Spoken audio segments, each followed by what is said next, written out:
This is a story that seems simple, but hides a secret that few can discover. Can you find the hidden keyword in it? Comment your answer, subscribe, and get ready for more stories full of riddles. The Vance Mansion in Palo Alto, in the opulent landscape of Silicon Valley, was a monument to wealth and, more recently, to silent suffering. After the accident that left her with partial paralysis and aphasia, Eleanor Vance, the matriarch, was governed by the Ellie Protocol, a set of clinical and rigorous rules created by her daughter, Isabella "Izzy" Vance. Izzy, 25 years old, heiress to a tech fortune, managed her mother's life with the coldness of someone managing a high-risk portfolio. For her, emotion was a dangerous variable. Maria Hernandez, the new caregiver, with her Latin warmth and unconventional methods, broke the protocol on the third day of work. Izzy's requirement was clarity, silence, and efficiency. But Maria had realized that Eleanor's problem wasn't just physical, it was of the soul. That afternoon, Izzy returned early from a tense meeting about the release of a $70 million inheritance fund that depended on Eleanor's emotional stability. Upon opening the living room door, the scene paralyzed her. Maria wasn't doing the prescribed physical therapy. She had turned on an old radio, playing a soft bolero. "And now, Mrs. Vance," Maria whispered with a smile, pushing the wheelchair in a rhythmic movement, almost a dance. "Let's do the $1 million spin. The princess can't stay still." The miracle happened. Eleanor laughed, a hoarse laugh coming from deep in her chest, the first in 2 years. Her eyes, previously empty, shone with an indescribable magic. She tried to move her paralyzed hand, following Maria's rhythm. Izzy, silent witness to this miracle, felt tears of disbelief and relief stream down her cold face. The sound of her car key falling on the marble floor broke the spell. Maria stopped, shrank back, knowing dismissal was inevitable. Who are you? What are you doing with my mother?" Izzy's voice was a confused mixture of contained anger and gratitude. "I'm sorry, Miss Vance. I know I broke the rules. I was just trying to make her smile. I'll pack my things." Izzy looked at her mother, who had returned to her apathetic state. Her mind split. The heiress suspected Maria was a fortune hunter, but the daughter begged for more of that magic. "No, you're not leaving," said Izzy, surprising Maria. "But if you want to stay, you'll have to prove to me you can go beyond. My mother's smile is worth $70 million, and I don't trust you. Continue with your dance, Maria. But tomorrow, I'll be watching every step." The message was one of total surveillance, but permission for the connection was the most unexpected attitude the cold heiress could have taken. Maria knew she had been challenged, and that the prize was Eleanor's heart. "Now tell me, did you manage to discover what the key word of this story is? Leave your answer in the comments. Izzy will do something no one expected. Don't miss the continuation.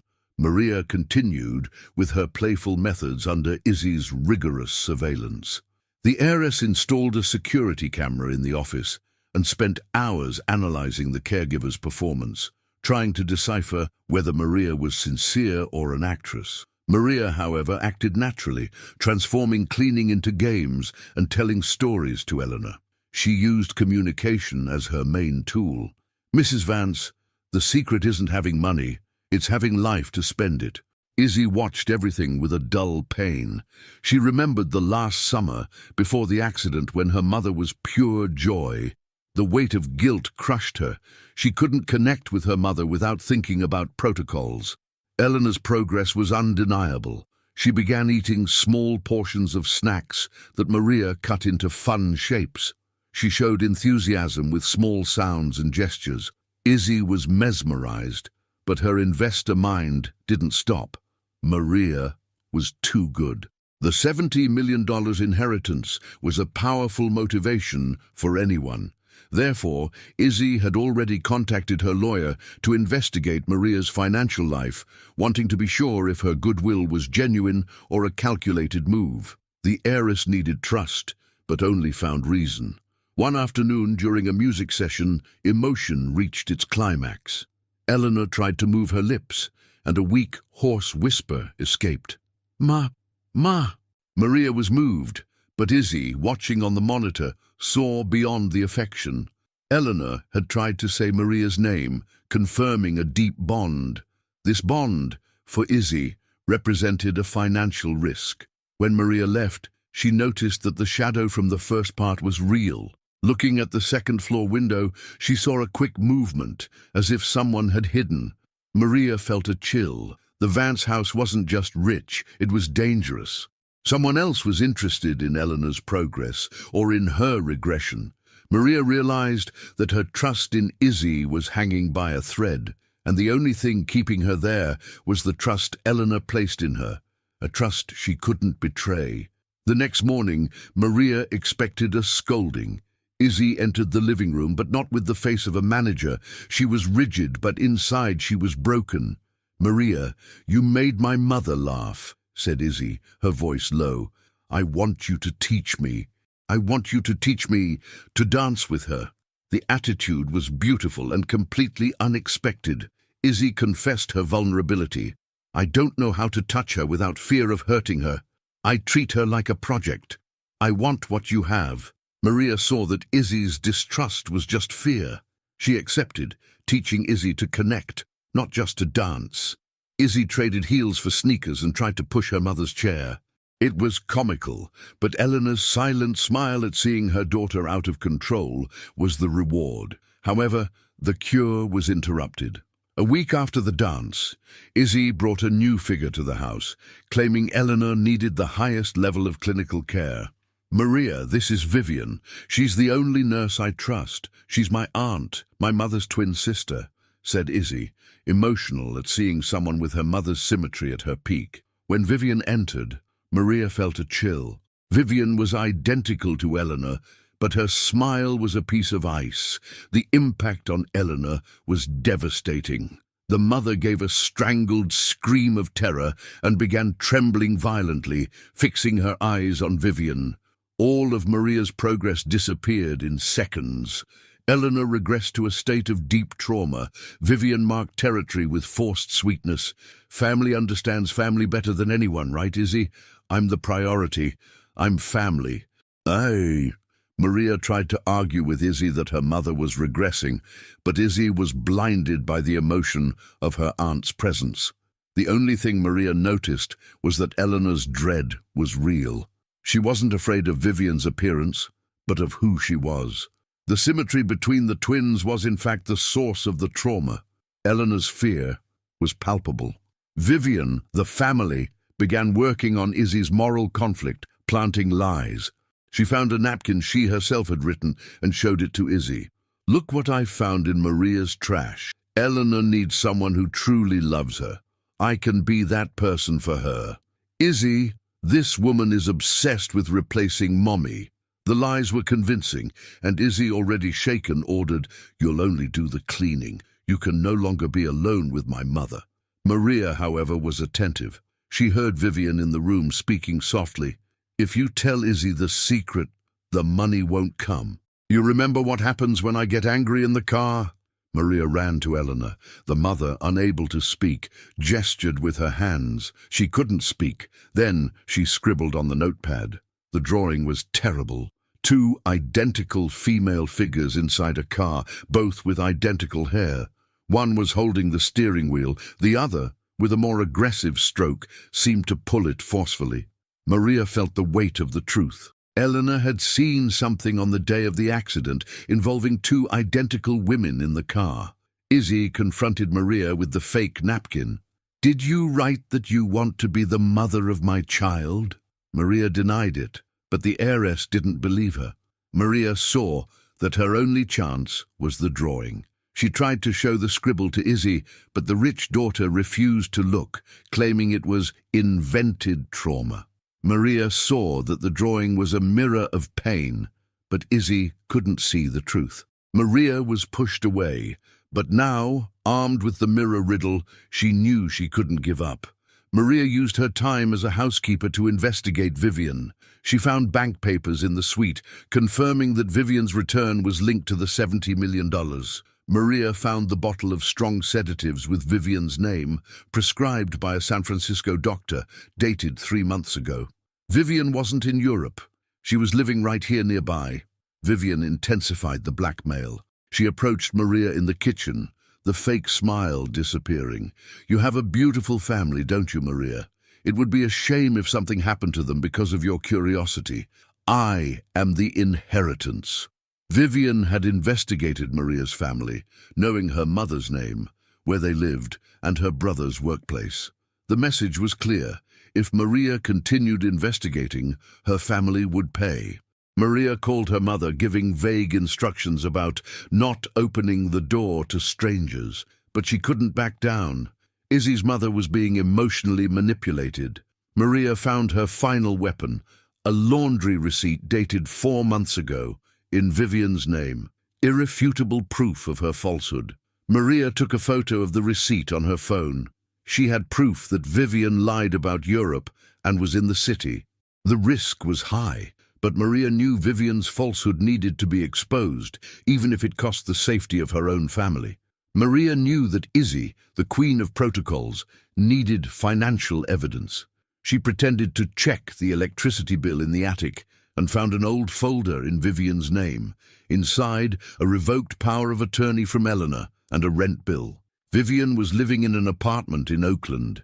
The European farce had collapsed.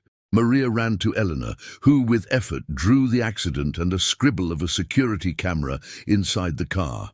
When Izzy returned, Maria confronted her in the office, putting all the evidence on the table: the receipt, the rent bill, and the drawing. "Vivian isn't here to help. She lied about everything. She caused the accident." Vivian entered the office, laughing coldly. "Are you going to believe this obsessed maid and the scribbles of a sick woman?" Izzy looked at the rent bill and at Vivian. The heiress's logic finally confronted the daughter's trauma. Izzy's greatest fear was making an irreversible mistake by protecting Vivian and harming Maria, the only person who had helped Eleanor. Maria pleaded, "Ms. Vance, your mother loves you. That's why she's trying to protect you from the mistake she made by not confronting her sister in time." Izzy had to make the final choice.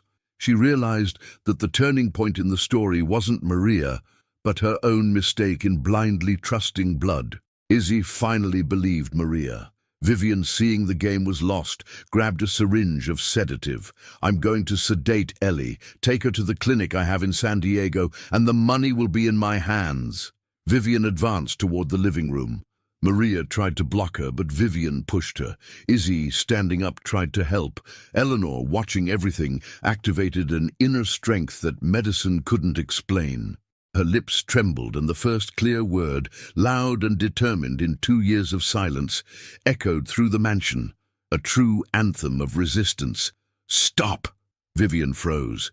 Eleanor continued, "Get out, now." Izzy used the distraction to push Vivian and knock down the syringe. Maria called the police.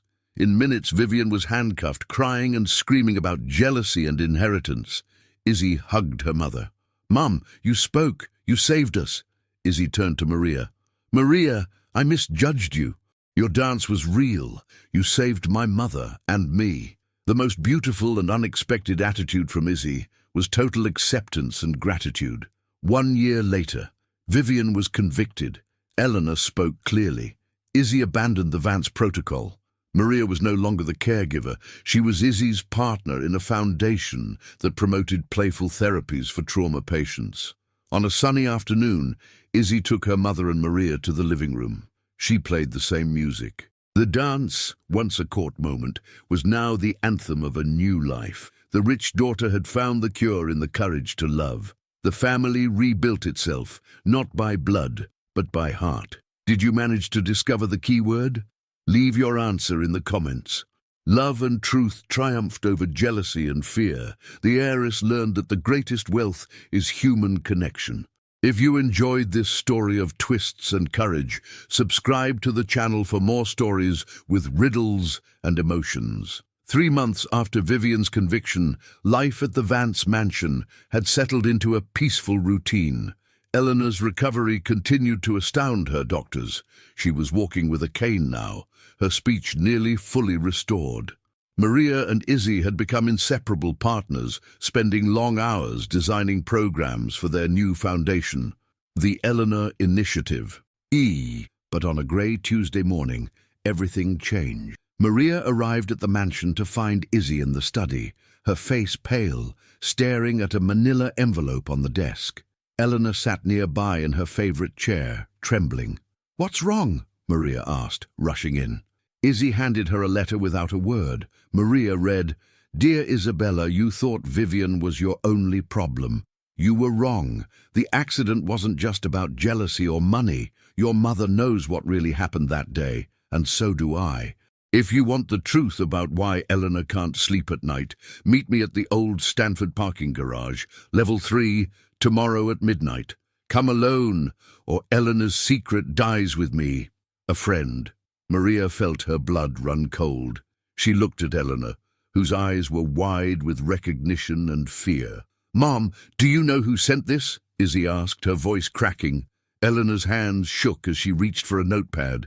She drew slowly, a man's silhouette, a briefcase, and what looked like a stack of papers. Then she wrote 2 words in shaky handwriting. "Witness. Dangerous." Maria's mind raced. There was someone else in the car that day? Or someone who saw what happened? Izzy stood abruptly, pacing. "I should call the police. This is clearly blackmail." "No!" Eleanor's voice rang out, clearer than it had been in years. Everyone froze. "Not police. He'll disappear, like before." "And before?" Maria asked gently. "Mrs. Vance, has this person contacted you before?" Eleanor nodded slowly, tears streaming down her face. "After accident, hospital. Said he'd tell everything. If I paid. I was too weak, couldn't speak. He gave up. Now he's back." Izzy's face hardened with determination. "Then we set a trap. Maria, tomorrow night, we're not going alone." Maria saw the fire in Izzy's eyes, the same intensity that once made her a ruthless businesswoman, now channeled toward protection. But she also saw something else. The old Izzy, the one who trusted protocols over people, the one who made mistakes by acting without thinking of consequences. "Izzy," Maria said carefully, "we need to think this through. Your mother said he's dangerous. We can't just rush in." But Izzy was already planning, already moving pieces on a chessboard Maria couldn't see. The heiress pulled out her phone and made a call. "James, I need you to assemble a security team. Discreet, professional. I'll send you the details." As Izzy barked orders into the phone, Maria knelt beside Eleanor, holding her hand. The old woman leaned close and whispered something that made Maria's heart stop. The accident wasn't accident. It was murder attempt. And Vivian wasn't alone. The Stanford parking garage at midnight was a concrete tomb, each shadow a potential threat. Izzy stood at the center of level 3, her posture rigid, while Maria watched from behind a pillar 20 feet away. Around them, invisible in the darkness, James and his security team waited. Eleanor had insisted on coming, despite everyone's protests. She sat in Maria's car on level 2, listening through an earpiece Maria had given her. At 12:03 a.m., footsteps echoed through the structure. A man emerged from the shadows, tall, perhaps 60, wearing an expensive suit that seemed incongruous with the dingy setting. He carried a leather briefcase. "Isabella Vance," he said, his voice smooth and educated. "You've grown into quite the businesswoman. Your mother must be proud." "Who are you?" Izzy demanded. "What do you want?" The man smiled, but it didn't reach his eyes. "My name is Dr. Richard Chen. I was your mother's therapist, her real therapist, the one she saw secretly for 2 years before the accident, the one who knew all her secrets." Maria's breath caught. A therapist would have privileged information, protected information.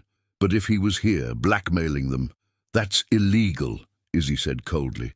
Therapist-patient confidentiality doesn't apply when the therapist witnesses a crime. Dr. Chen interrupted. He opened his briefcase and pulled out a tablet. "Let me show you what I have." He pressed play. Security footage appeared, grainy, dated from inside a car. The timestamp read 3 years ago, 6 months before Eleanor's accident. The video showed Eleanor in the driver's seat, but she wasn't alone. Vivian sat beside her, and in the back seat, barely visible, was a third person. Maria squinted at the screen. The person in back was a young man, maybe 18 or 19. "That," Dr. Chen said, "is Thomas Vance, your half-brother Isabella. The son your mother had when she was 17 and gave up for adoption. The son who found her 3 years ago and wanted his share of the family fortune." Izzy staggered back as if she'd been struck. That's impossible. My mother would have told me." "Would she?" Dr. Chen's voice was almost sympathetic. "Eleanor came to me drowning in guilt and fear. Thomas had threatened to go public, to destroy the Vance family reputation. Vivian promised to handle it. Your mother didn't know what that meant until it was too late." He swiped to another video. This one showed the accident, but from a camera hidden inside the car. Maria watched in horror as Vivian, sitting in the passenger seat, suddenly grabbed the wheel and jerked it hard to the right. The car spun, tumbled, and in the back seat, Thomas's scream cut through the chaos. The video went black. "Thomas died in that accident," Dr. Chen said quietly. Vivian walked away. Eleanor survived but lost her ability to speak. Convenient, wasn't it? She couldn't tell anyone what really happened. Vivian planned to finish the job later, once she secured the inheritance. Izzy's face was white, her voice barely a whisper. "Why are you showing me this now?" "Because I need $10 million, Dr. Chen said bluntly. "Your mother paid me $2 million 3 years ago to keep quiet about Thomas, but I've had expensive circumstances. Consider this a renegotiation." From her hiding spot, Maria felt fury rise in her chest. This man had watched Eleanor suffer, had kept silent, while Vivian nearly destroyed her completely, all for money. Izzy stood straighter. "You'll get nothing. I'm calling the police right now." Dr. Chen laughed. "With what evidence? I'll destroy these videos, and you'll have nothing. Your mother will go to prison as an accessory to murder. Vivian might even get a reduced sentence by testifying against her. Is that what you want?" In that moment, Maria saw Izzy's face transform. The heiress reached into her jacket and pulled out her phone, but instead of calling the police, she pressed a button. Suddenly, lights blazed to life around the garage. Dr. Chen spun, startled, as James and 4 security guards emerged from the shadows. But there was something else. Cameras. Hidden cameras on every pillar, every corner, all focused on Dr. Chen. "You made a mistake, Dr. Chen," Izzy said, her voice ice-cold. "You assumed I would come unprepared. Everything you just said, every confession, every attempt at blackmail, all recorded by multiple cameras, broadcast live to my lawyer, to the district attorney, and to a private server that's already backed up in 3 locations. Dr. Chen's face went from confident to panicked in seconds. You can't." "I can," Izzy said, "and here's what's going to happen. You're going to give us those videos. My security team is going to escort you directly to the police station, where you'll provide a full confession about Vivian's role in Thomas's death. In exchange, I'll ask the DA to consider leniency for your cooperation. And if I refuse, then you'll go to prison for blackmail, extortion, and obstruction of justice. You'll lose your license, your reputation, everything. Your choice, Doctor." Maria watched Dr. Chen's shoulders sag in defeat. He handed over the tablet. As James led him away, Eleanor's voice crackled over the earpiece. "Izzy, come, please." Maria and Izzy rushed down to level 2. Eleanor stood outside the car, leaning heavily on her cane, tears streaming down her face. "I'm so sorry," Eleanor whispered. "Thomas, my baby. I tried to protect him. Vivian said she'd make him go away. I didn't know she meant—" Izzy embraced her mother, both of them crying. "It's not your fault, Mom. Vivian manipulated you. She manipulated all of us." Maria stood back, giving them space, but Eleanor reached out and grabbed her hand too, pulling her into the embrace. "You saved me," Eleanor said to Maria. "Both of you. You gave me the courage to stop hiding." Later, as dawn broke over Palo Alto, the 3 women sat in the mansion's living room. Eleanor told them everything about Thomas, about her guilt, about the years of therapy with Dr. Chen, about how Vivian had promised a solution and delivered murder. "There's one more thing," Eleanor said, her voice stronger now. "Thomas had a daughter. She's 5 years old. I've been sending money anonymously through a lawyer. Her name is Lily." Izzy looked at her mother in surprise. "I have a niece," Eleanor nodded. "She lives with her foster mother in Sacramento. She doesn't know about us. But if you want to meet her." Izzy looked at Maria, then back at her mother. "We will, as a family. The real kind, the kind built on truth, not blood or money." Maria smiled. The Eleanor Initiative just got its first new family member to help. Outside, the sun rose over Silicon Valley, burning away the shadows of the past. Inside the Vance mansion, 3 women began rebuilding a family torn apart by secrets, discovering that the truth, no matter how painful, was always the path to real healing. The key word that ran through their entire story, the thread that connected every choice and every turning point, was finally clear: mistake. The mistake of keeping secrets, the mistake of trusting blood over character, the mistake of choosing wealth over love. But also, the courage to face those mistakes and build something better from the ruins. In the months that followed, Vivian would be charged with first-degree murder. Dr. Chen would testify against her in exchange for a reduced sentence. And little Lily would meet her grandmother, her aunt, and the woman who had taught them all how to dance again. The Vance mansion, once a monument to wealth and suffering, became something new. A home where mistakes were acknowledged, forgiveness was given, and love, messy, complicated, real, was allowed to flourish. The mystery is solved, but the story continues.